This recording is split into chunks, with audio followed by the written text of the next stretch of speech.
Hey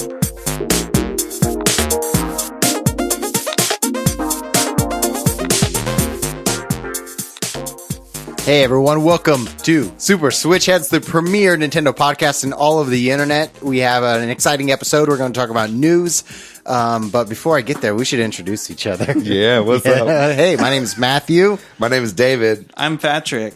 And I'm Jeremy. Hey, we got a very special guest. guest. Jeremy Franklin is in the studio tonight. Yeah, how's it going, Jay? Pretty good. How about Good. y'all? Oh, having a great time. The focus of our episode, Jeremy, you're here to talk about Amiibo. We'll get to that later in the episode, as well as we're going to talk about news and rumors, financial briefing, sales updates, Mortal Kombat 11, the Sonic the Hedgehog movie trailer, Yeah. some Labo stuff, as well as the release date, finally, for Mario Maker 2. Finally. Patrick, you want to kick us off? Yeah, but first I do want to say, give a quick shout out to the Nerdy One on Instagram who said he loves the podcast and to keep up the good work. Thanks for listening. Thank you so much, the nerdy one. I had a hard time with that name because it's all lowercase, so I actually thought it was Dan at first, like Dan Erdio. and then I realized, oh no, it's the Nerdy One. Thank you very much, the nerdy one. Or Dan Erdio One. Thank you very much to everybody on Instagram who's been listening to the podcast. We've Thanks had a to couple everybody people who's reach just out on to us. Instagram. Yeah. Hey, if you got an Instagram account, Thank you. you're the boss. Yeah, I think we're going to have some new listeners in this episode, so thank you for listening. Thank you for tuning in. Advertising works? We'll see. Yeah, I don't know. We're still going through the metrics. Yeah, the metrics and numbers. But sincerely, thank you for being here. We love doing this podcast and talking about Nintendo, so thanks. For sure. Cool. So first bit of news we want to talk about is the Persona 5S game got announced, and it turns out it is not Persona 5 for the Switch. It is Persona 5 Scramble, the Phantom Strikers, and it's like a Warriors game, and it's not what we wanted. Or at least what most people wanted. People were upset. I personally wanted Persona 5 over Medium. Definitely. You wanted OM. I don't see why they can't do it if they did like Persona 4 on the Vita. Like, why can't they just bring Persona It's a little 5 to odd, Switch, right? You know? Yeah. What I think is it was just bad strategy to be like, we're going to make an announcement later, and it's for something called Persona 5S. Which is the first letter in Switch. Joker is coming on this. You know, everybody expected it. And so now most people were let down instead of like, if they had just not made a bunch of hype about it, then it would have been like, oh, okay, that looks okay. It's, you know, I think at least the way that they went about it was Right. Yeah, I think that nobody was really that excited to see a Persona Dynasty Warriors game after. Yeah. It's like the third like mashup Warriors type game that has recently. been on Yeah, the Switch but, so yeah, far. I think that people too. are just kind of over it. Yeah.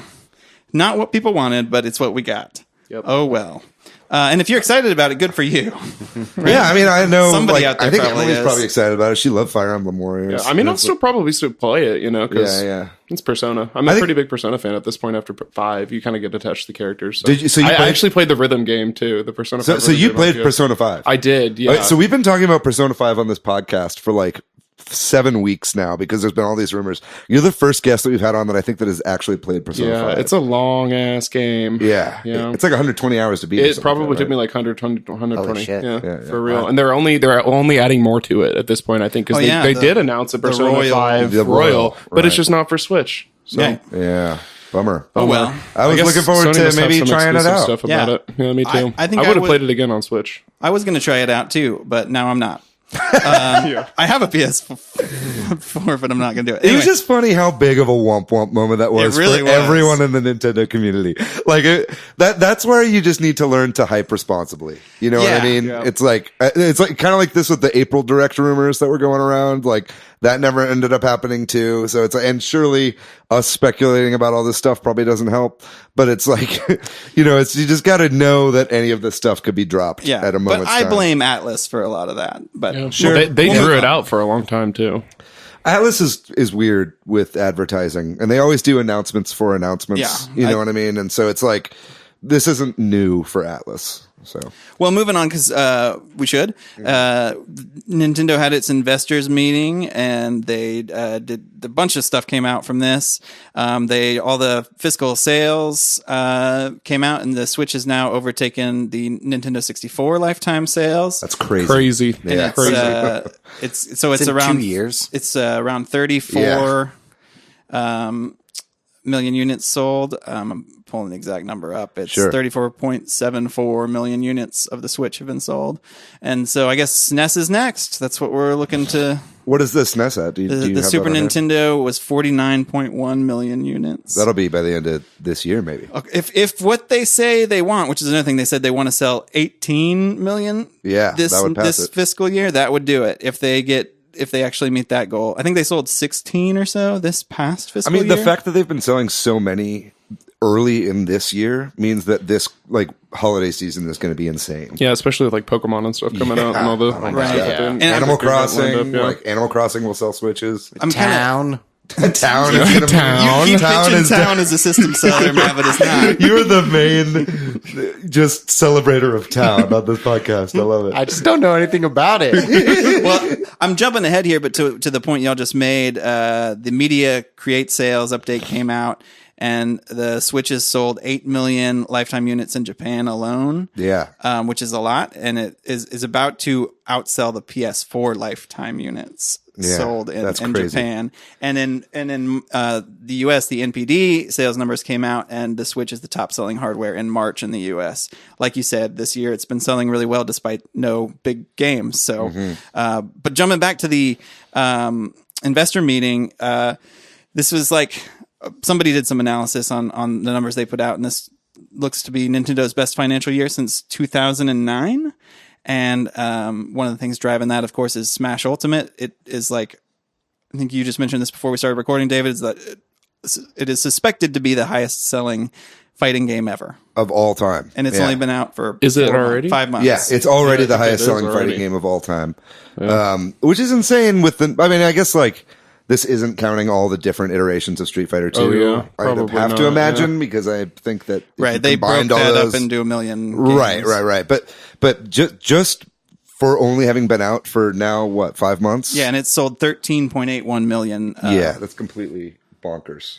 And it's still in those NPD numbers, it's in the top 5 in the US, and that's just physical. Yeah, so it's not slowing down anytime soon. Yeah. Yeah. That's an evergreen title, It's that's one of it's Mario Kart, Zelda, Odyssey, and Smash are going to be selling throughout the entirety of the Switch's lifespan, So another thing they said at this investors meeting or put out in their financial briefing was that Nintendo Switch Online has nearly 10 million subscribers. I think it's 9.8 million subscribers. I'm sure some of that's due to the Amazon Twitch stuff. Sure. But I guess that's good. Yeah, and how many people can you have on a family plan too? Isn't it quite a bit? 8. Oh, 8. Yeah. Yeah. So I wonder if That probably counts all those people on the family plan. You think it does? I probably- it probably does. probably does. I I bet didn't it think does. about buff that. up their numbers. Beef up it. I think Yeah. there was it's between 20 and 30% of Switch owners have Nintendo Switch Online. Right. I wonder how are that in a compares membership. to I wonder how that compares to Xbox or PlayStation. I imagine it's question. probably not too different. Yeah, it's got to be pretty similar. I bet maybe, if anything, it's a little bit lower on the Switch just because it's a portable system. And I think that a lot of people mainly use it on the go where they don't have an internet connection. So they're sense. playing a lot of single player games, or local multiplayer games. So I imagine it's not a huge amount, but yeah, that's still good. It's just free money for Nintendo, basically. So another thing that they said, there was a question about the rumors we've heard about a new, smaller version of the Switch, and they said that they have no plans to announce hardware at E3. That's the most interesting part of the whole investor meeting, I think. Right. I think it was a very specifically worded thing. It wasn't they aren't going to do it. It was we're not doing it at E3, which is what the rumors have been. Right. So it could be announced any day. Yeah. I mean, it totally makes sense that they do not want to announce it until they're about to ship it, right? They don't want people holding off on buying a Switch Right. because something's coming in 6 months or whatever. Yeah. So they're going to announce it if they do it, and then it's going to be a week or two, or give or take. Right? Yeah. I mean, this seems why waste precious E3 time on a revision? Everybody knows it's going to come. And I think that they're just this is just like a press release sort of announcement. You know what I mean? I think it's people will buy it. Like you said, they don't want to cannibalize sales of the current Switch model. Because there are always people I see on forums being like, "Is there a new one coming soon?" Because I was thinking about buying it, and I want to wait if there is. You know, yeah. I tell those people to wait. At this point, you might. Someone I know. Well, yeah, at this point, you might. And then Nikkei, the Japanese publication, like right after this announcement, said that they kind of doubled down on their source that says there are smaller Switches coming this summer, particularly. Right. So, well, this same thing happened with Nikkei and the E3 timing and everything with the DS Lite. Right? Like the DS Lite was basically, I forget if it was right before or right after. I think it was right after E3 that they announced it. But it's like, it was the same thing where Nikkei is like, there's a new DS revision coming out. And Nintendo said nothing. No. Yeah, they said no. And then it was like it was like 2 or 3 days later, they just dropped it in a press announcement. Right? So I imagine it's going to be something very similar this time around. So we will see. I'm expecting that to be just some random night we get another announcement that is coming. They also, in their financial briefing that they put out, I know a lot of people have been worried about, in particular, Animal Crossing getting delayed. They have the list of their games in this briefing, and it includes Animal Crossing and Luigi's Mansion, which we haven't heard anything about in a while. Mm-hmm. But that also doesn't mean anything because they have put reports like this out and then delayed a game shortly thereafter. So, I guess that's not really news, but I said it. Well, at least we said it. I think, Nintendo is Nintendo is like kind of known for delaying games. Like not so much in this generation though, right? Like so far, like I think out of all the games that have been delayed, it's been like Fire Emblem, Metroid. And Metroid, obviously that's a huge one.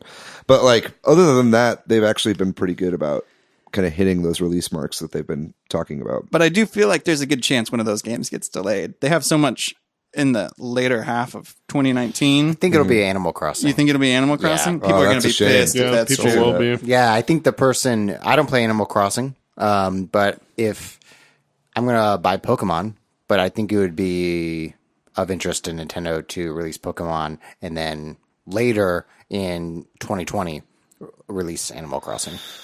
Ooh, let's see. I just feel like Animal Crossing is like perfect for a Switch Mini. You know what I mean? It's like, because Animal Crossing is a system seller, right? You know? Yep. Yeah, I feel like Pokemon and Animal Crossing, people underestimate the number of like non-gamers that want to play those games. Yeah. You know what I mean? I feel like there are people that would buy a Switch, especially a Switch Mini for Animal Crossing, you know, because that's a play on the go sort of game. So, I don't know.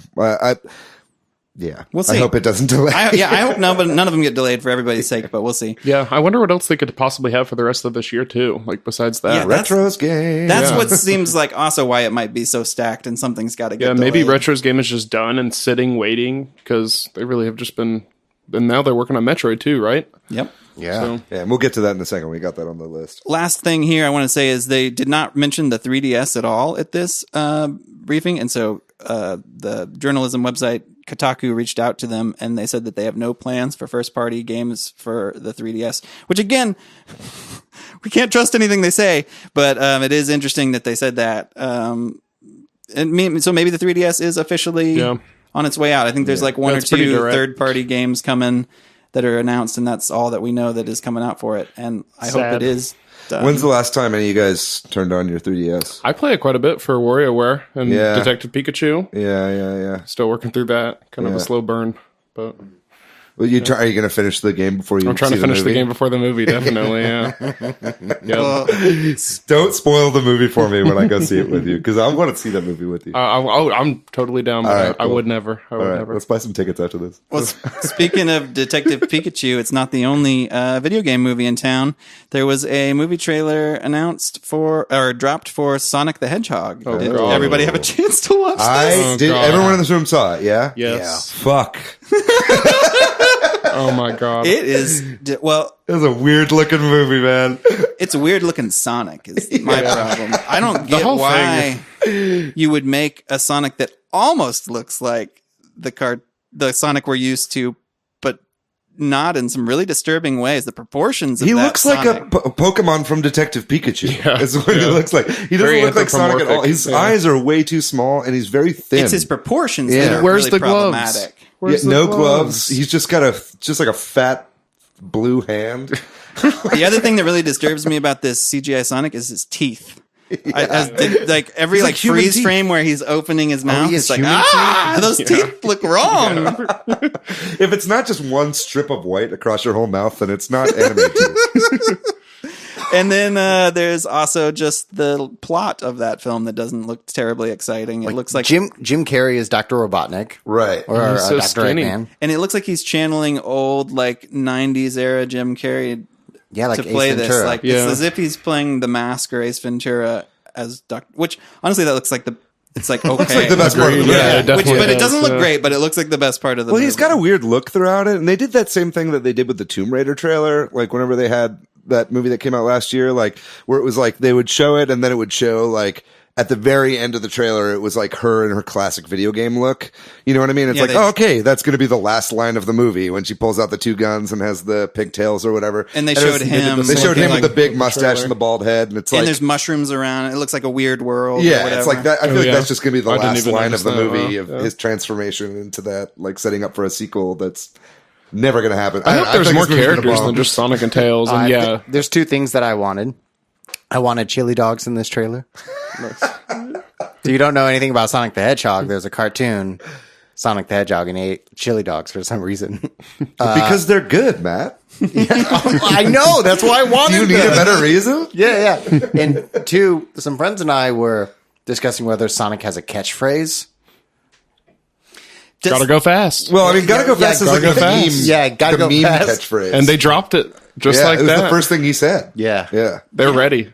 And ready I also for it. don't like his voice in this movie. Something about the way It's he's Ben talking. Schwartz is playing Is playing it- is Sonic it? this time around. Yeah, from Parks and Rec, and he's like a famous improviser, comedian. And yeah, so he's definitely they're trying to like get butts and seats with Ben Schwartz, and it's not gonna bring. Yeah, any I didn't butts and even seats. know. Well, it just something about lots of things about the Sonic bothered me. It was the first thing I saw when I woke up this morning. I basically woke up, looked at my phone, saw there was a new trailer, watched it, and it just ruined my day. I was appalled. Yeah, I was appalled the rest of the day. I just want to know who made the choice to put a subtle version of Gangster's Paradise. That too. Yeah, Oh my like, god. Instrumental Gangster's Paradise in the background. Just like looped it. I think too. they're just trying to do the same thing that like Detective Pikachu did, because Detective Pikachu has used pop songs in every one of their trailers so far. Like that most recent one was like But it Louis worked. Armstrong, What a Yeah. Wonderful World. Which did you guys see that trailer by the way? We didn't talk about we that haven't last talked week. about it, no. Yeah, it was good. It was like Pikachu was crying and sad. It was like a very emotional trailer, like showing that the movie also has heart. Like basically like everything that Detective Pikachu has been doing well, Sonic tried and just failed at. Yeah. So we talked about maybe Detective Pikachu might be the best video game movie, but maybe Sonic will be the worst. We'll see. That's a very That is a What a year. That is a low bar or a high bar. Let's go with high. That's a high bar badness for how bad it is. Moving on. Nintendo removed a game from the eShop that just came out called A Dark Room because the developer or one of the guys working on the game put an Easter egg in of a Ruby editor. Like Ruby is a programming language if you don't know, and he made a big announcement about it on like Twitter or something, and then now he's a very sad guy because his game got removed. He's probably getting fired, or his publisher is probably pissed. Yeah, he was working with the publisher, and this has really put the publisher in a really bad position. Oh wow. Yeah, he said in like a blog post, basically an update about the whole thing. It's like that- ruined his life. Or Yeah, something. he said these have been the worst like 2 days of my entire life. I feel bad for the guy. I also don't know enough about like if that Ruby editor could have really gotten you into the.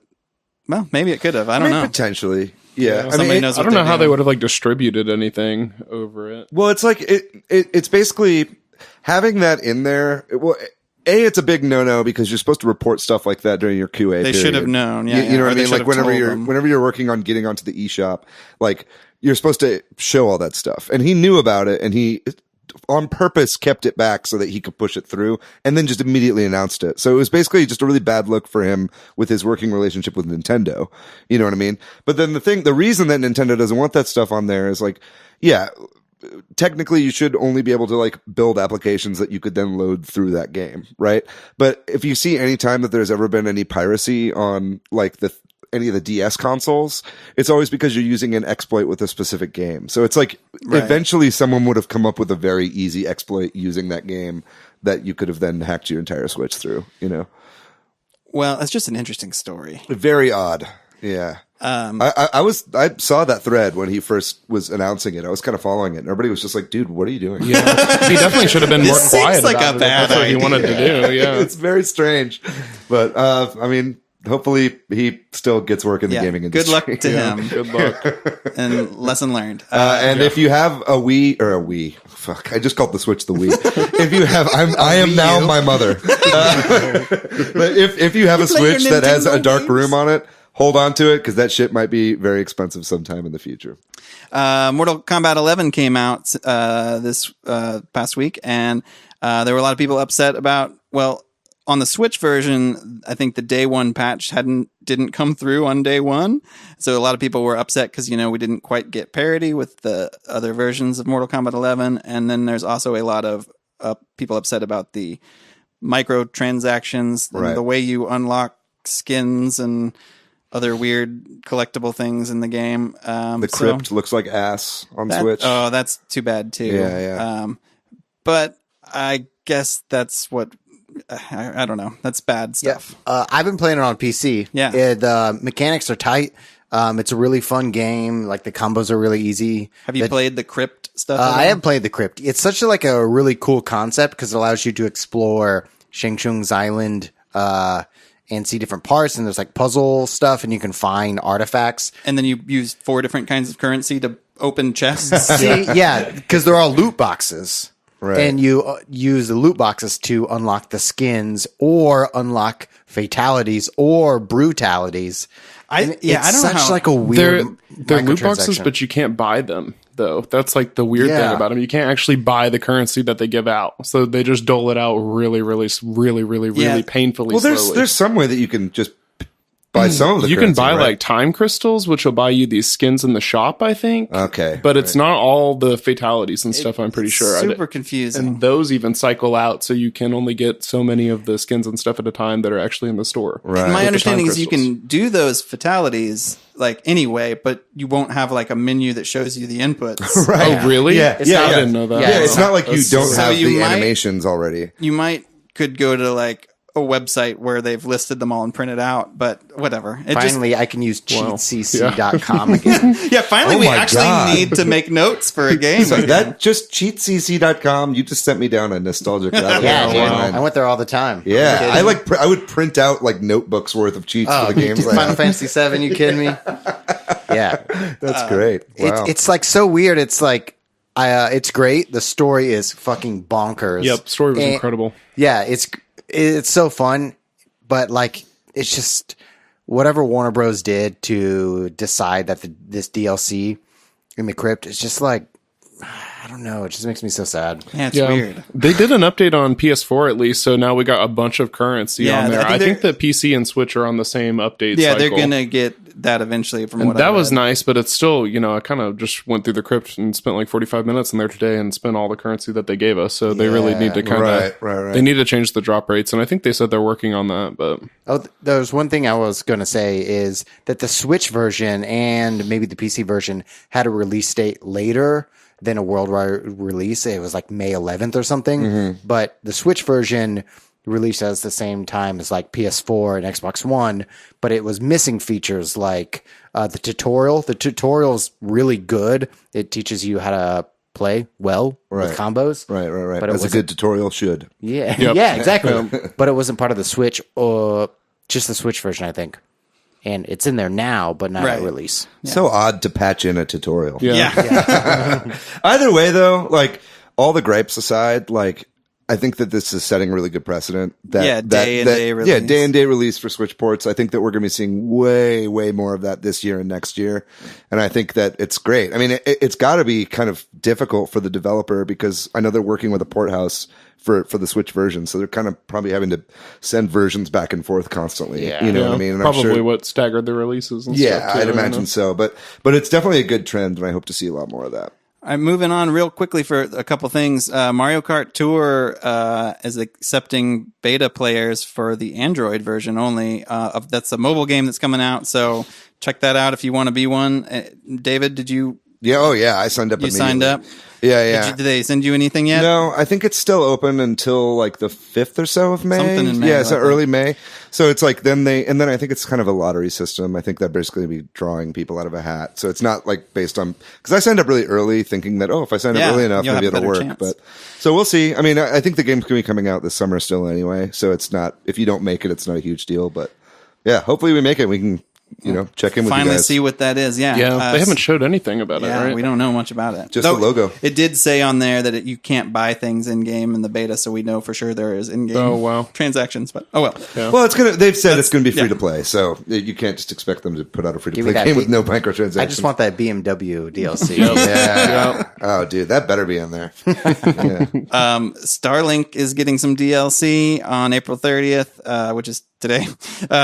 So it's out now. You can play as Slippy or Peppy. Yeah. Well, you can if you pay. So there's like a free update for everybody, and then there's a Nintendo specific paid DLC with the Star Fox characters and like so we didn't know that actually. That's new information. When they showed the first trailer for this back at the last Nintendo Direct in February or whatever it was, it just looked like we'd get it for free. Yeah, they didn't say anything about I bought Starlink a long time ago when it was on a super sale, and I was kind of waiting for this update to play it, so maybe I will start playing it now. Cool. So you haven't played it yet? Haven't touched it. No, did you got the digital version, right? I did, because it was on sale for like 20. I can't even remember now, but it was like a ridiculously low. Well, you can price get the at some physical point. version now for like $23. Yeah. Like nobody's buying that game, right? Yeah. So the Toys to Life thing, and we'll obviously get to this with Amiibo. Toys to Life seems to be on its way out. So the VR Labo update came out for Odyssey and for Breath of the Wild. So people can now play, if they have VR Labo, you can play those games in VR. And it sounds like Odyssey works pretty well, but a lot of people were complaining about Breath of the Wild making them sick, including several journalists I was reading. Some people say they're fine to do it, but I guess the resolution or the frame rate or all of the above is causing people to feel sick. Did y'all see any of the... Yeah, I saw pretty mixed things about the whole experience. I don't really like the idea of having to hold it up to my head. I haven't used it yet, but just that whole... Yeah. Well, it sounds like maybe they were right when they suggested Breath of the Wild is really, you just kind of pop it on for a minute and look around. Yeah. But I mean, what I've basically heard is that the resolution is so low that it's kind of like makes sightseeing kind of a chore also. Yeah. I don't know.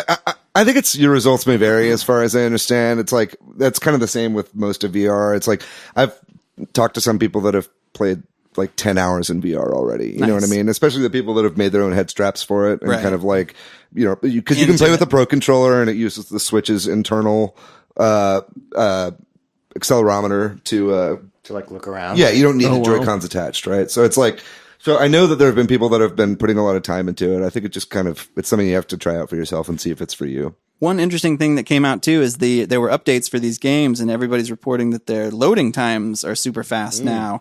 And apparently people have discovered that in the last major firmware update for the Switch, the 8.0 update, they included a boost mode so the Switch can like overclock even more when you're loading, is my understanding. Somebody correct me if I'm wrong. I think it's overclocking in general for the most part. They basically, because modders and hackers have kind of figured out that you can overclock the Switch like a while ago, and they've been running a lot of like higher end games on it, like that they've been able to load onto the homebrew menu. But it's like, basically, I think this is the first time that Nintendo has officially added overclocking into the system, which is cool and great. And I watched a video somebody did where it cut down on some of the load times for Breath of the Wild, like by 10 seconds. Yeah. It's nuts. So wow. That's cool. And hopefully that will be true for other games, both in updates and future games. Yeah. I think if I understand correctly, I think that Mortal Kombat might also take advantage of that. Yeah. And that's why people have been talking about the crazy like fan noises and overheating of the Switch during Mortal Kombat 11 because it's really powerful. Yeah. Retro Studios put up a bunch of job listings, so it looks like they are like moving forward 100% with Metroid Prime 4. They must have like figured out their plan and are just hiring away. So get to work, guys. Yeah. Give us a Metroid. Something interesting about that was like they very specifically said for the Metroid team. Right. So that's got a lot of people speculating that either they're finishing up their last game, or speculative game last game. We don't have any confirmation about that. But I think if they're adding all these people, because it's all like major positions, like lead environment artist, lead AI designer, lead character designer, stuff like that. So it's like they're adding seemingly like a whole new team just for this game. So it also makes you think that they probably have a plan now, right? Like, right. They're not going to dump a bunch of money on salary for people while they're still talking about what it's going to be. Right. So, have any of you guys applied to work at Retro yet? No, but I did look at the job. We live in Austin, so I can't help but look and be like, I don't know any of that stuff. Yeah, I can't do that. Oh man, we should all work at Retro. We won't be able to keep doing this podcast. I'm just hoping the people that work at Retro to listen to this podcast. Hire us. Mario Maker 2 got a release date. It is June 28th. The worst of the possible release dates in June for David because it's the farthest away. Well, we've heard like June, 8th, June 16th, or we've heard all these other ones. Rumors, but the last one. So that means it's definitely after E3. So I think we can expect to see a lot more about it there. They put out a release date trailer, but it didn't really show much at all. But they did say that pre-orders are going to come with a stylus in Europe and Japan, but not here, or at least they haven't said it. So not officially for the US. I can see them not doing that. Yeah, they were saying it was the physical versions come with the stylus in Japan and Europe, and then if you buy the special edition digitally that comes with like a year of Nintendo Switch Online, then you also get the stylus. But it's just a capacitive touch stylus. Right, so you can just go buy any stylus, or not any, but the right kind. 3DS stylus. No, I think that the 3DS actually wouldn't work. one wouldn't work, from what I understand. Oh, really? It needs that like rubber tip. There are two types of touch screens. I don't know the technical information, but this is not the same kind as the 3DS, so you need the other kind of stylus. Like you said, capacitive. Capacitive touch. That's right. There was also a screenshot that someone took in Japan for some marketing, and most importantly, there's many cool things, but we had Meowser for the first time. Yeah, Kitty so Bowser. I guess there was some sort of flyer or something they said in Japan that we don't have here, and it has a bunch of, like, unlike the release date trailer, it has a bunch of visual things that we hadn't seen yet, like multiple colors of pipes, and you can, I guess, turn Bowser into a cat. Oh, that's awesome. Yeah, Holy crap. I just want to say for all the listeners right now, Jeremy's mouth was agape. I'm excited to see what they got going. I'm excited to see what they got going. You're excited about Meowser. Oh, I'm stoked about Meowser. I had no idea. I wonder if you can make other things cats too now. I'd imagine so. I mean, they've shown like the big bullet bills, or the bonsai bills have cat ears and stuff like that. Wow. So it's like they're really going whole hog with this Super Mario 3D thing. World stuff. Yeah. It's great. I mean, it's way more interesting of a palette than New Super Mario Brothers. You know what I mean? And so it's like I'm happy that they added this in, and God, I'm just gonna play the fuck out of this game. Yeah, I'm stoked to see what they've got going for it. If you're itching for new information, go to Game Explain's YouTube page, because every time something like this comes out, they pour over every detail and like talk about it. And it's actually, if you're really into Mario Maker, it's actually kind of cool to listen to. They're amazing. I watched that hour and a half. Yeah, from the first trailer, they did an hour and a half long analysis, and then with these new pictures, they did more. So, check it out. It's cool. June, can't wait. Yeah, I'm excited about this game a lot. You know what this could mean? This could mean that we're gonna finally get a Super Mario 3D World port with playable Bowser and playable Mouser. I love that. I could see the port, because they are, like you said, pushing the 3D World stuff hard in this game. So maybe that will be an announced game. It's and we'll inevitable. Get 3 Mario games in 1 year. It's just a question of when. Speaking of Mario, Charles Martinet, the voice of Mario, was asked on Twitter what Mario says when he defeats Bowser at the end of Mario 64, because there's been a long debate about it. I'm not familiar with this debate. You're not familiar with it? But this is kind of the trivial debate that I love and live for. Everybody always thought that he was saying "So long, gay Bowser." Gay Bowser. Yeah. So long, gay Bowser. That's what they thought he was saying. And what's the sequence? When does this happen? when you defeat him, you throw him for the 3rd time. Yeah, in like any of the. Oh, okay. Yeah. He goes, "So long, gay Bowser." And so somebody asked, I don't know why now somebody asked him and not a long time ago. You just got around to it. He said that, which I don't know. He said that he says, "So long, King Bowser." King. But I re-listened to it after hearing that, and it still sounds more like gay. I think he's lying. I don't know if he's lying. I can hear king, but I don't hear the kinga. King. So, okay, here's the thing.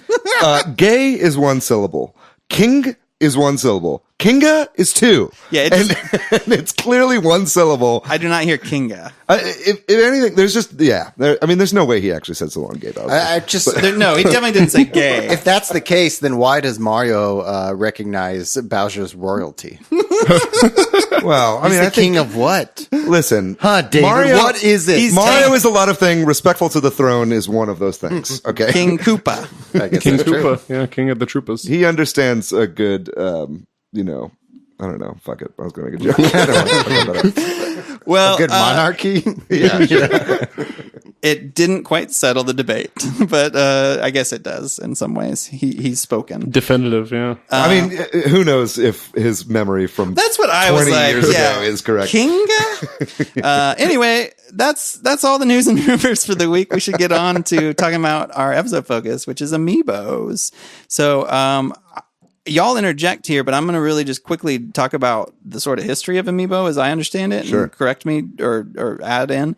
But my understanding is that, so if you don't know, an Amiibo is like a small figurine that Nintendo puts out with an NFC tag in it. Mm-hmm. And sort of like we were talking about those Toys to Life things. So back in the early 2010s, Activision was working on a game which ended up being Skylanders. And they were actually, my understanding is they were actually talking to Nintendo about this, about cooperatively working together on this. Mm-hmm. And then it sort of didn't pan out, and Nintendo ended up backing out, and Skylanders came out. And then that was a really big success where you would buy the little character figures. My nephews were really into it, and you can play as that character. And then there was a Disney Infinity game that came out with those same sort of system, and that was very successful as well. And then Nintendo came out with its own sort of take on this, which is the Amiibo. And they were announced in June 2014 at E3, I think, and they were released later that year with the Smash Brothers game that came out on the Wii. Is that Brawl or is that Melee? For the Smash 4. Smash 4 Wii U. So it was Oh, it was the Wii U. Yeah, it was for Wii U. So Sorry, I'm getting my timeline. Yeah, 2014. 2014. So Smash 4 was the first instance of Amiibo, right? And they've been putting them out since then. But unlike Skylanders or Disney Infinity or Lego Dimensions or all the other ones, it's not the same sort of like you buy a character, you put them in a specific game, and you get to play as that character. They did their own Nintendo thing. And, well, it's kind of on a game by game basis, right? So, but they can like, work in multiple games, and you can also read and write to them instead of just reading. Like you can save data in them, and then they don't. It's not quite like you play as that character in the Amiibo game, right? Right. Yeah, you're referring to like something like Disney Infinity, which was you buy the Toys to Life, and then you could play that character in the sandbox world, right? And they would have different updates to Disney Infinity, where you could play that same character and interact with the other characters as part of the story, and like have an adventure. Yeah, you like buy levels and like stuff. Physical DLC Yeah. is really like how that would work for those kinds of games. Yeah, that makes sense. Yeah. And Nintendo's been putting out these Amiibo, and they still are. There's been several recently, and even third-party games like Dark Souls and Diablo 3 have Amiibo. But I think Shovel Knight was the first non-Nintendo Amiibo. Yeah. So they've also, one interesting thing about Amiibo, and we'll kind of just I'll open it up and we can just start talking, but I think is the sort of scarcity of them. And that's historically been very difficult to find them, and they sell out quickly. So I think Jeremy, you probably have some stuff to say about that. That kind of goes with Nintendo's whole business plan almost in a little like a few ways. They do that with a lot of their stuff. Yeah, the Labo is kind of like that. Y'all were talking about that a little bit. Yeah, the VR Labo. I still, by the way, I went and looked at my Target, and they only had one of the not the main, the $40 kit, the cheaper starter pack. And to an extent, I think they do that to drum up the hype a little bit, just like they did with Amiibos. I think it worked pretty well with Amiibos. I think that they don't not make enough of them. Well, I mean, they do kind of not make enough of them in the beginning, but they They do it on purpose, I think. I go to a store and look in the Amiibo section. There's nothing. But there is an Amiibo section. Yep. And some of them haven't even been reprinted at all since they came out back when the Wii U came out. I think I was looking at a list today, and there was like a couple of them that came out with the Wii U, like Kirby and stuff. They haven't been reprinted at all. Kirby Dark Pit, there's probably like 15 or so of them, and they haven't even been, or if they were reprinted, they haven't been reprinted in like the past year and a half. And I don't think that there's been any plans or anything said about. There has been some reprints recently, though, right? Like there have been reprints recently. Link again, yeah, and I think a couple of the Zelda Champion amiibos are coming back in stores and stuff like that. So I think they kind of wait, to get the hype a little bit built up again, waiting for people to actually want to buy them, and then. And so what Amiibo, and this was kind of true for the Toys to Life game, but it's more true for Amiibo. What it kind of is driven by then is collectability, or the collector. For sure. I think more than anything else, I think that's why Amiibo has been taken off versus other Toys to Life, is that Nintendo fans often are collectors, right? And it's and the people who like Nintendo stuff like to just have little toys of those characters, I think I have not a ton of Amiibo, not like you, Jeremy, but I've got a few of just characters I like just because I like those characters. You know what I mean? Same. I've hardly ever really used them for their intended purpose. Yeah, and I really wonder who does, honestly, because they, like we were talking about before, there's really not that much you can do with them at the end of the day. What can you do with them? So in Smash 4 and in Smash Ultimate, you can have, what do they call that? You scan one in and it makes it a figure player where you can kind of fight against them or let them fight bots or something. Yeah. And that's maybe the most sophisticated thing you can do with Amiibo, right? Otherwise, you just get item drops. It's a pretty neat idea, and I've done that with a few of mine, especially back when Smash 4 first came out, but I haven't really done that with the newest ones. But it's pretty cool to just, I'm sure that there are people that bring their Amiibos over to other people's houses and just have Amiibo fights and stuff. Yeah. That's pretty rad. I think it's also a good idea in theory, right? But then it's once you start doing it, you're like, oh, I'm just playing against a computer. Yeah. You know what I mean? It's it learns a little bit, but I've never seen enough of a learning curve on these figure players that really justifies it. I think the main thing for me with Smash is I feel like Smash is the reason Amiibo exists, right? It was it's the first game. Well, and also, it's the first game that used it, but then also just due to the nature of kind of all the canon of Smash, it's always been about trophies, right? And it's you get these little trophies and then the trophies come to life and then that's what the characters are. So this was kind of a way to actually have that be a real part of life. Now it's just a little odd because Smash Ultimate has done away with trophies. You know what I mean? It's kind of the whole thing that Smash kind of originated from was these toys coming to life and fighting each other. And so it's now it's almost they're just in it because Amiibo is an established kind of legacy part of Nintendo's business at this point, Yep. And it's crazy. They've really gone all in with the Smash ones because, they're still putting out ones for the new characters. Oh, yeah. And new ones for all the Melee characters. Yeah, exactly. Too. All the Melee characters that got added back in with the last Smash, they're coming back as Amiibo. I think Pichu and Squirtle's coming out this summer. Mm-hmm. So I'm hyped for that Squirtle. Yeah, that'll be nice. Yeah, the Amiibo hype train's kind of back going again because Smash. It's such a weird Ultimate. wave.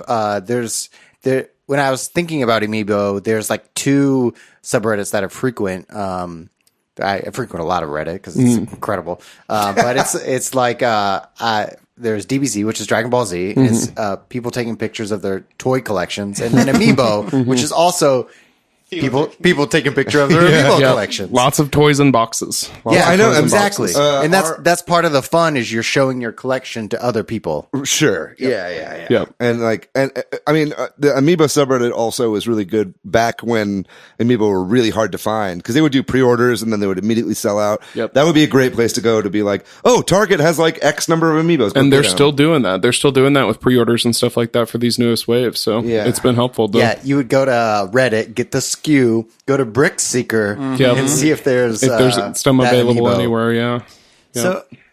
So other than Smash, in a lot of games, you just get kind of item drops when you scan your Amiibo or costumes, right? Yeah, like Breath of the Wild. Yeah, that was my other favorite, probably my only other Amiibo set that I really do anything with at all was the Breath of the Wild ones. Because one, I just love Zelda so much, and two, they actually saved a lot of time on grinding items. And the Wolf Link would give you a wolf. Yeah, some of them gave you special powers instead of items. There were a couple. The Wolf Link let you turn into Wolf Link, which is really cool. Or you have a companion, I don't think you could do that. And you can't do that in the main game, which like I pops feel up. really Yeah. iffy about, because that's like, I think that's what Amiibo maybe should be, right? Yeah. Like, is you get a unique thing, but also I bought Breath of the Wild. I want to have a wolf companion, Yeah. and I can't find a Wolf Link Amiibo. You know what I Yeah. mean? Like, so, or I do what like you buy the like card readers for $10 or whatever. Yeah, I just bought a rewritable NFC chip. And And I then- just write stuff to it. Oh wow! So you can So you're just a dirty do pirate, any is what any you're saying. amiibo That's from one exactly chip. But I mean, but that's kind of what they drive people to do when you can't buy, when you put a cool exclusive thing on an old Amiibo that you Yeah. can't buy. Yeah. You know?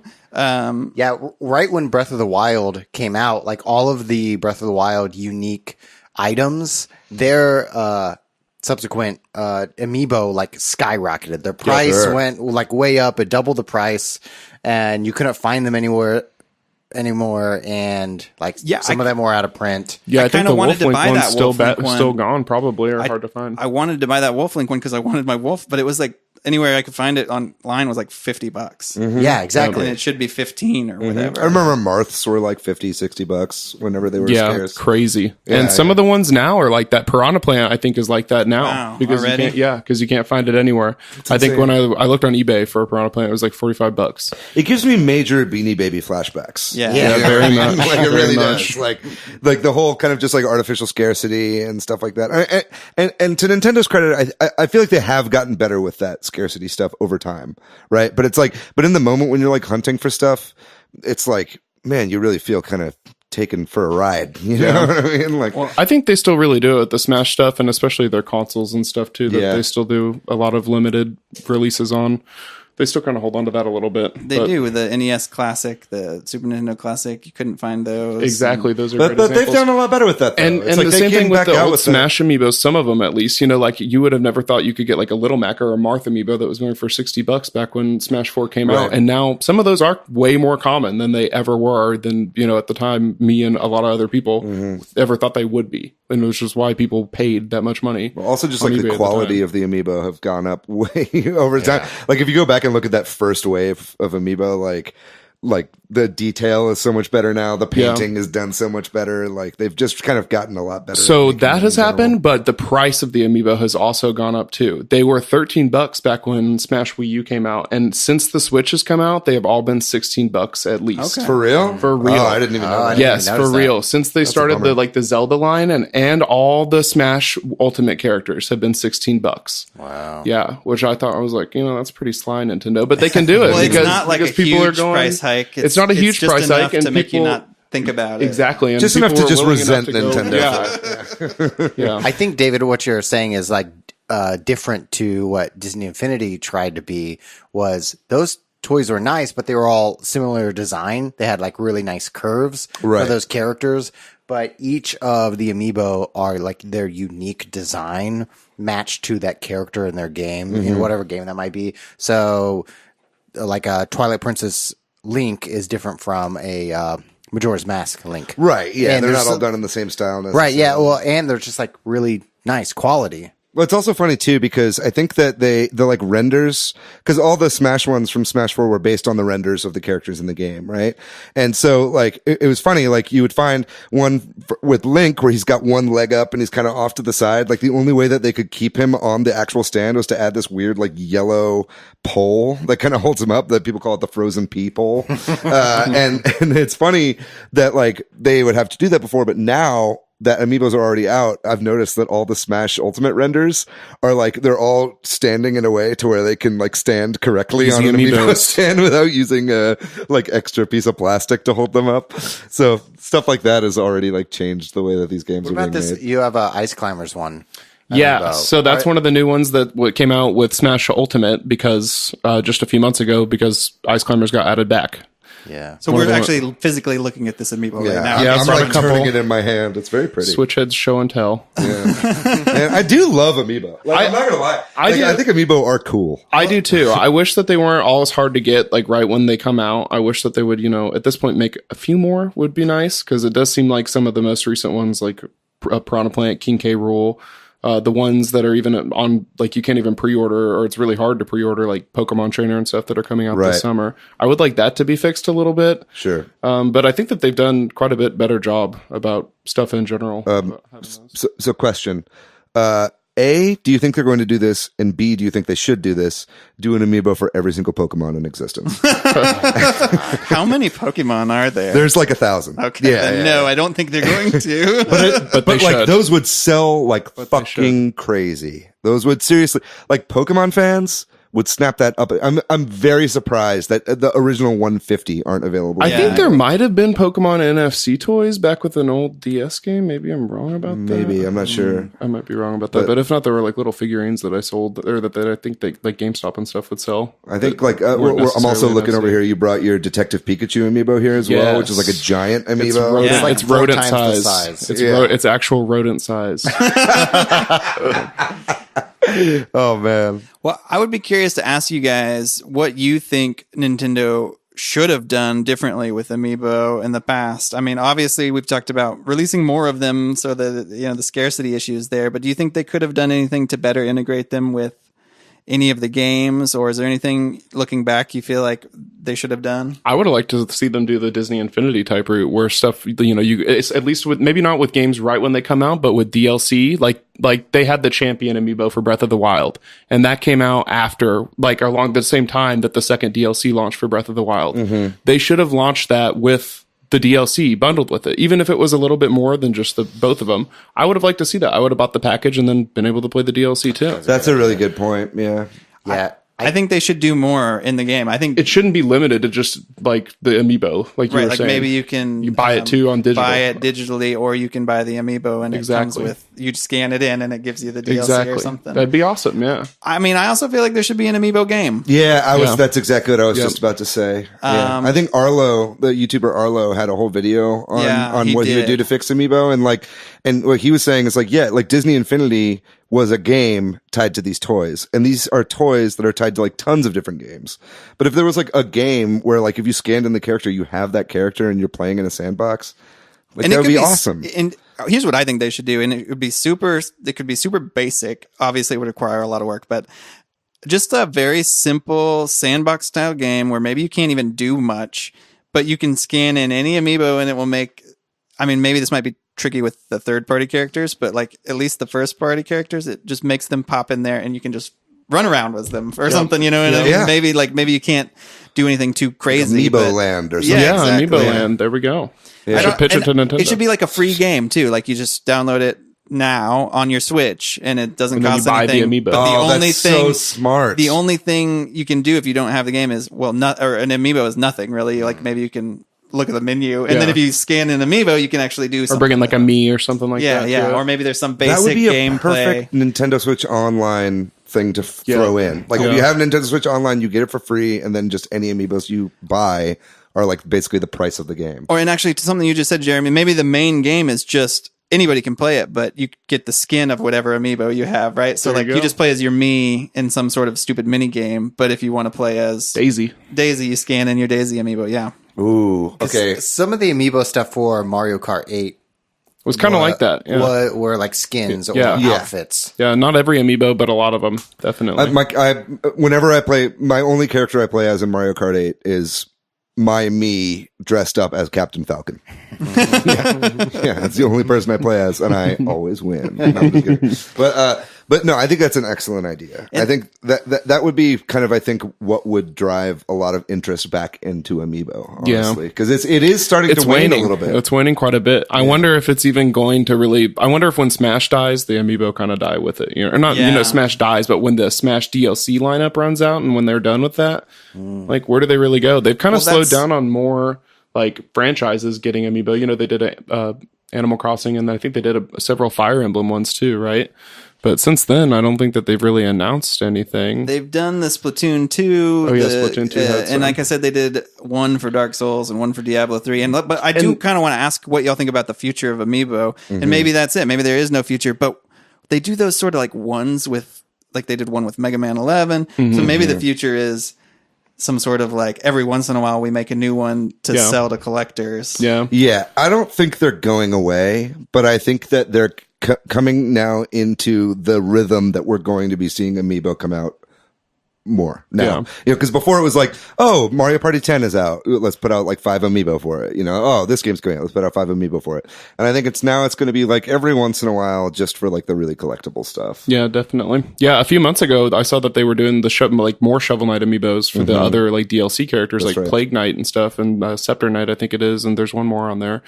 And they announced that several months ago because I pre-ordered it on Amazon because it was available at the time. It got delayed, right? It's been like delayed indefinitely. So that kind of makes me, like it's just got a placeholder date on it on GameStop and stuff for the end of the year, and on Nintendo's website for just December 31st, which is clearly just a placeholder date for this year. And I'm pretty sure that was like put up for pre-order sometime last year. And the Dark Souls Amiibo must not have come out that long ago, but that was pretty recent too. Yeah, the Diablo Solaire one was, Solaire. That one's really cool. I like that one. Yeah. Well, that was just straight up making a meme into an Amiibo. Yep. But unfortunately, those ones don't seem like they do that much. Like that one just unlocks, like specifically that one. I think all that one does in just about any game is in Dark Souls, and all it does is give you that Praise the Sun emote, which and there's it's more just a little Amiibo, a goblin one for Diablo 3 that I don't even know. What they do have I don't know what that treasure does either. Goblin. I can't think of the goblin. Well, I tell you what would get. What I think they should do, and I know they'll never do this, but this is something I've always wanted them to do, is where for an additional price, like maybe say $40, you can get a custom Amiibo of your Mii. Oh, nice. Yeah. I think that would be awesome. I would do that. Definitely. I would like, too. Get That'd a little be so Mii cool. version of myself, like, or just make other, like Hank Hill. Yeah. That's probably why they aren't going to do you think they would honor Hitler Mii's? Right. Oh my God. Yeah. So they Probably do not, right? So something like that they do for Halo 5. When that got announced, you have your custom Spartan. Oh, wow. And they do a 3D print of your custom Spartan. So my friend Joe, we all play Halo 5 together, and I got him one for his birthday. And it's like sitting in his living room. That's awesome. That's awesome. What size is it? I don't know. It's maybe like a like an action size? figure? Like a Todd McFarlane action figure or something? Yeah, maybe 12 inches. I don't know. Yeah. Yeah, but it's like really nice, and you can put any custom name on it. Yeah, that's fun. So I think it's a good idea, awesome. and it's like that's what I mainly use Amiibo for. Honestly, the main thing I do it for is because you can load your Mii onto any Amiibo. Right. It's like, and so it's like whenever, say my brother or sister comes into town, they want to play Mario Kart, but I want to play as myself with a Captain Falcon suit on their system. I have a Woolly World Yoshi Amiibo, right? That I just loaded my Mii onto. And then if I'm ever going to like a Switch head meetup or something where we're playing games and I want to have my Mii on somebody's system, I just bring my Yoshi Amiibo and just tap it on their system. And then my whole profile like loads on there, which is cool. That is cool. Very And cool. I would, is there anything else you guys can think of that they should do with that, ability to write data to the Amiibo? Like, God, that seems like that's underutilized too. Well, I mean, there's only so much you can do. I mean, the Mii stuff works because it's just a series of values, right? On like which hair you choose, which face you choose, whatever, right? You know what I mean? So it's like, but it'd be hard to like save game data or and something. I guess in the era of the Switch, when you can just bring your whole console somewhere, it kind of eliminates the need to load. I mean, it doesn't, because there's no way to do that, what you're talking about on the Switch, but it seems like the idea of like, because it seems like, I could just bring my, my Amiibo over and play as my guy, or I could just bring my Switch. Yeah. Well, they should build NFC chips into the Switch instead of just a reader. And that way, if you want to put your Mii on someone else's Switch, you can just like touch your Switch up to their Switch. You know what I mean? Like phones do that now. Touch switches. Like with like near field communication stuff. Like, so that could be interesting. Yeah. I wonder if they're limited at all to like DLC stuff or just even to other data stuff by people being able to just read and write and sell it on eBay or something like that. I'm sure Nintendo hates that. Yeah. They're always pretty against That's similar to like the fun people stuff. selling digital items for like online MMOs. Exactly. Like like WoW items. Yeah. Well, before we move on to what we're playing, any other final thoughts about Amiibo? And also, let me ask this question, Jeremy. How many Amiibo do you have? Do you know? I don't have an exact count, but I have all the Smash ones that had come out before Ultimate. And I have like 4 or 5 of the Ultimate ones. So I've just decided I'm going to wait for the price to go down because I've learned my lesson on that, on like Piranha Plant and K. Rool and stuff like that. I also got all the Zelda ones because I really just love Zelda, and I got quite a bit of the Mario ones. But then they started doing like Waluigi and Boo and stuff, and I didn't keep up with it with that. And you open all your amiibos. You don't keep them in the box. I do open all the amiibos. I think I have one closed amiibo, like the retro Mario amiibo or something like that. But at the end of the day, I decided, they're toys. And I kind of want to be able to dude, put them out on the box. Yeah. But I know, if I was a kid, I would love them. You know what I mean? Yeah. Like, I would have way more than I have now. But they're not like posable like an action figure, though. So there's that weird sort of, they're more statue than action figure. You know what I mean? They do have the cool ones, like the Yoshi one, that are like plush. You can kind of... Yeah, those are cool. They should make some articulated. Yeah, like, I would like to see some different variations in amiibos. Yeah, like physically. you have this like a posable... the Game & Watch. There's the Game & can, Watch. You can interchange poses on them. Yeah, there's like 3 different ones. I'm just pulled it out right now, so I just broke it. I'm excited for December 2019. We finally get our town amiibo.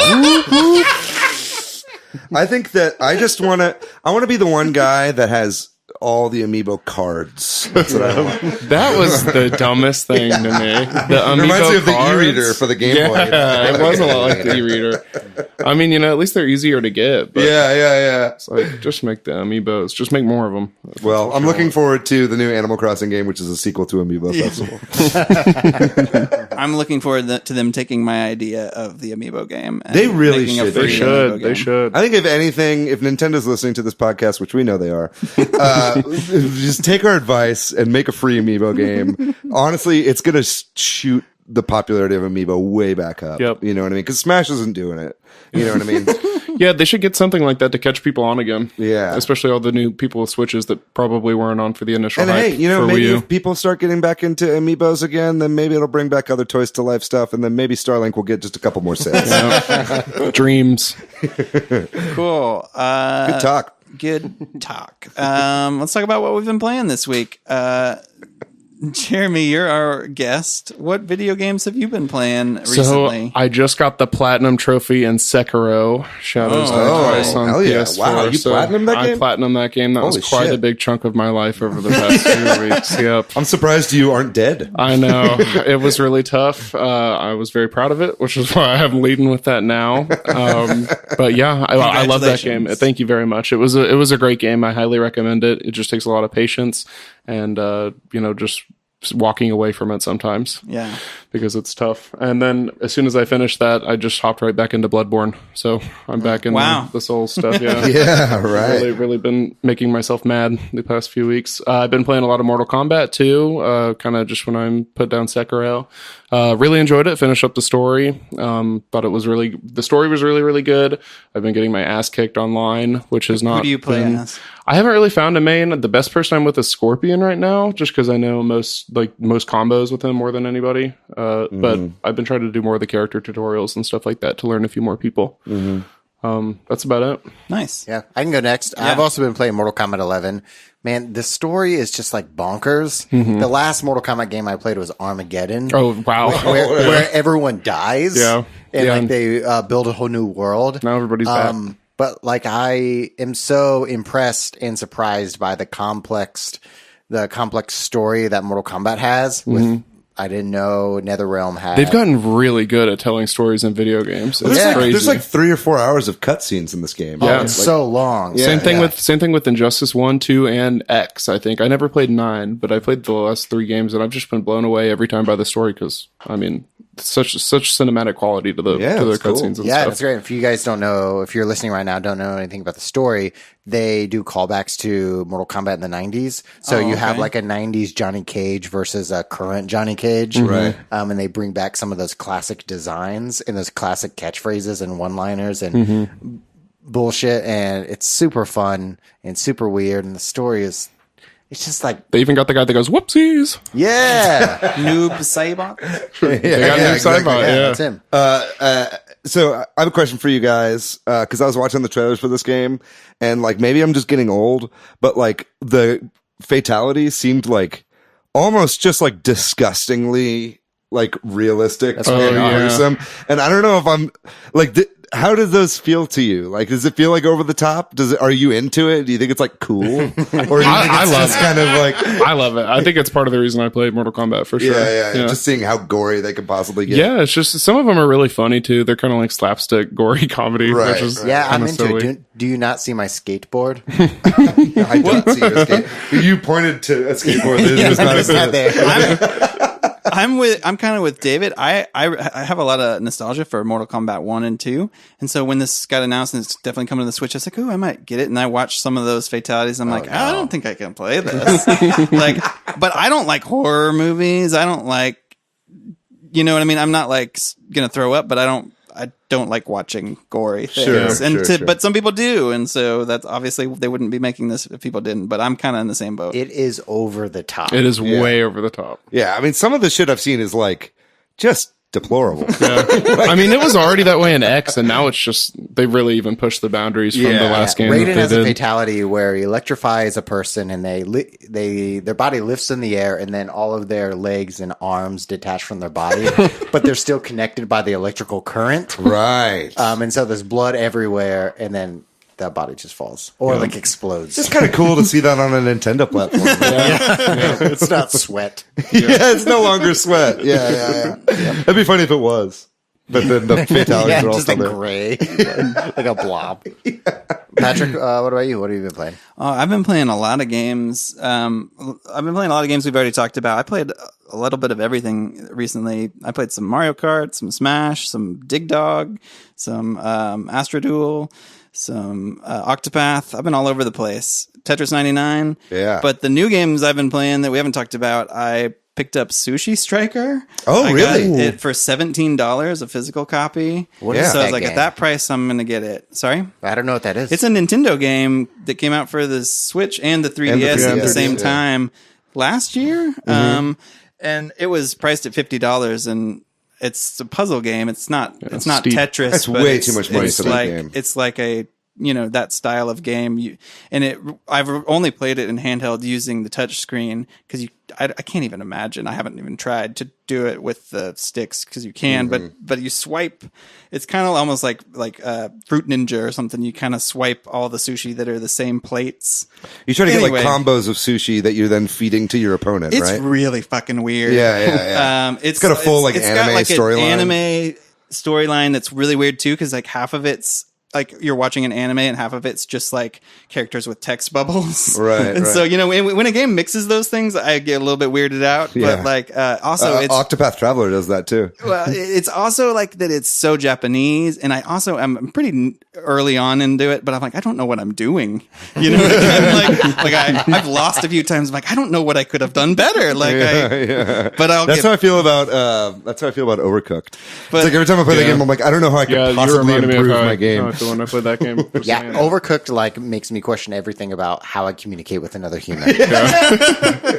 just do it. Just do it. Just like get the lettuce, put it on the thing. But Put the you're digging rice it, in though. the thing. You think it's fun? I do like it, and I think with more time I'll get the mechanics better. I also been playing Box Boy and Box Girl. I bought that. okay, cool. Because it was $10, and I really like that a You lot. I know, heard my my glowing review of the demo last week. Yeah, I had actually already bought it because I was like, it's $10. I'm really doing this thing where I'm trying all the Nintendo games because I'm super into my Switch, and I missed out on a lot of things, missing out on GameCube and Wii U era.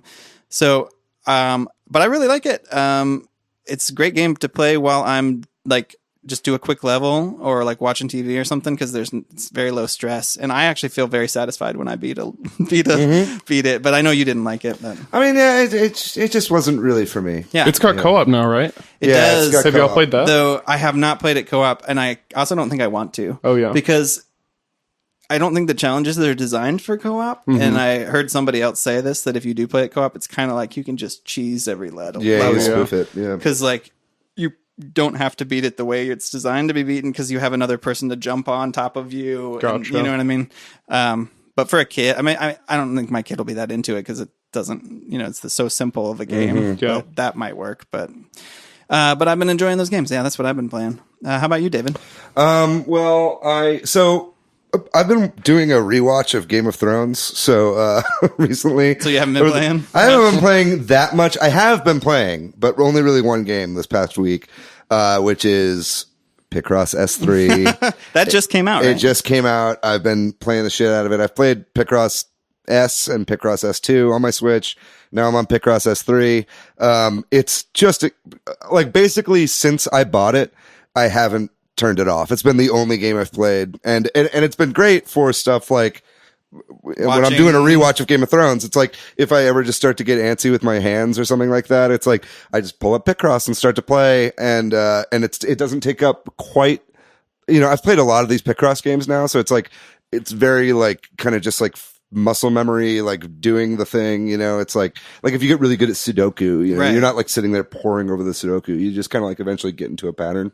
And so that's kind of what it is with Picross as well. And it's, and I love it. They added a couple modes to it, or they added one new mode that wasn't in Picross S2, which is, Color Picross, which is basically what Pick-a-Pix Deluxe is. If you guys have played that game, you guys have all played Pick-a-Pix Deluxe. No, but I think I've watched you play that one too. It's basically Picross, but where it's like, instead of just filling in squares, you actually have colors now.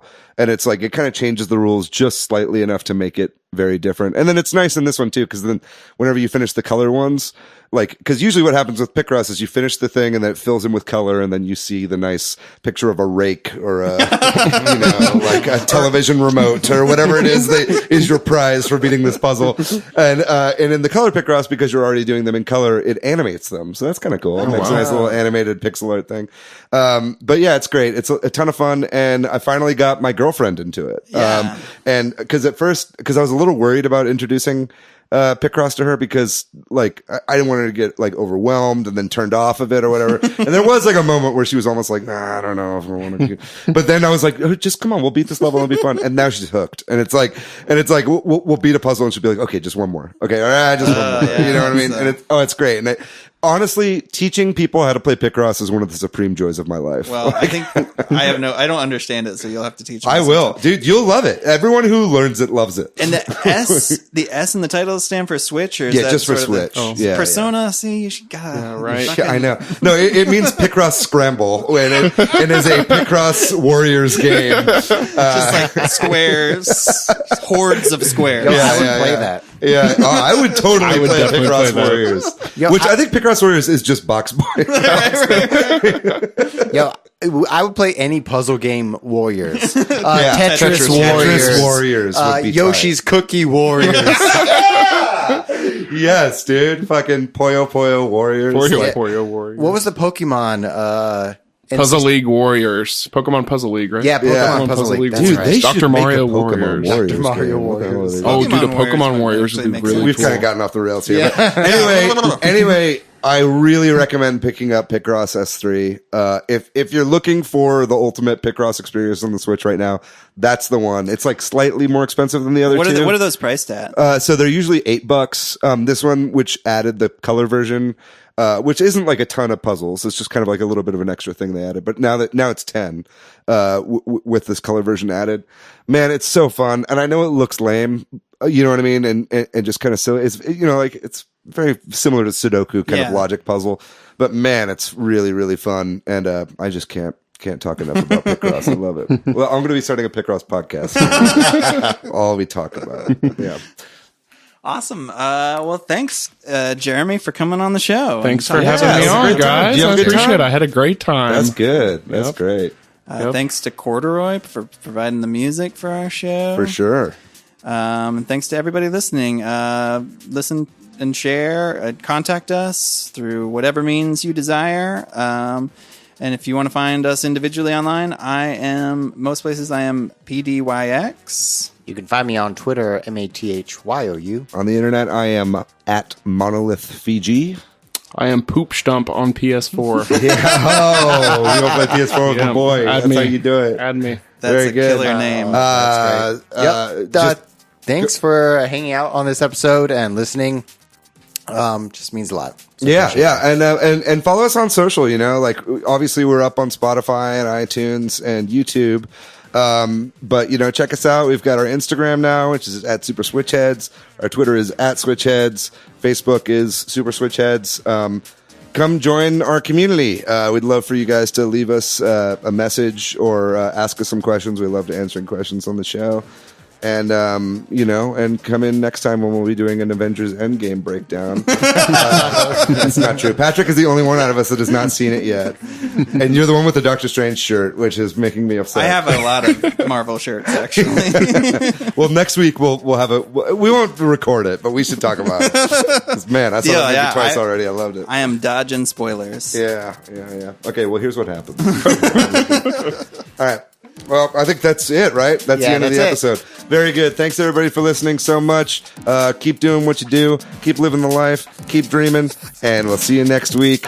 Bye-bye.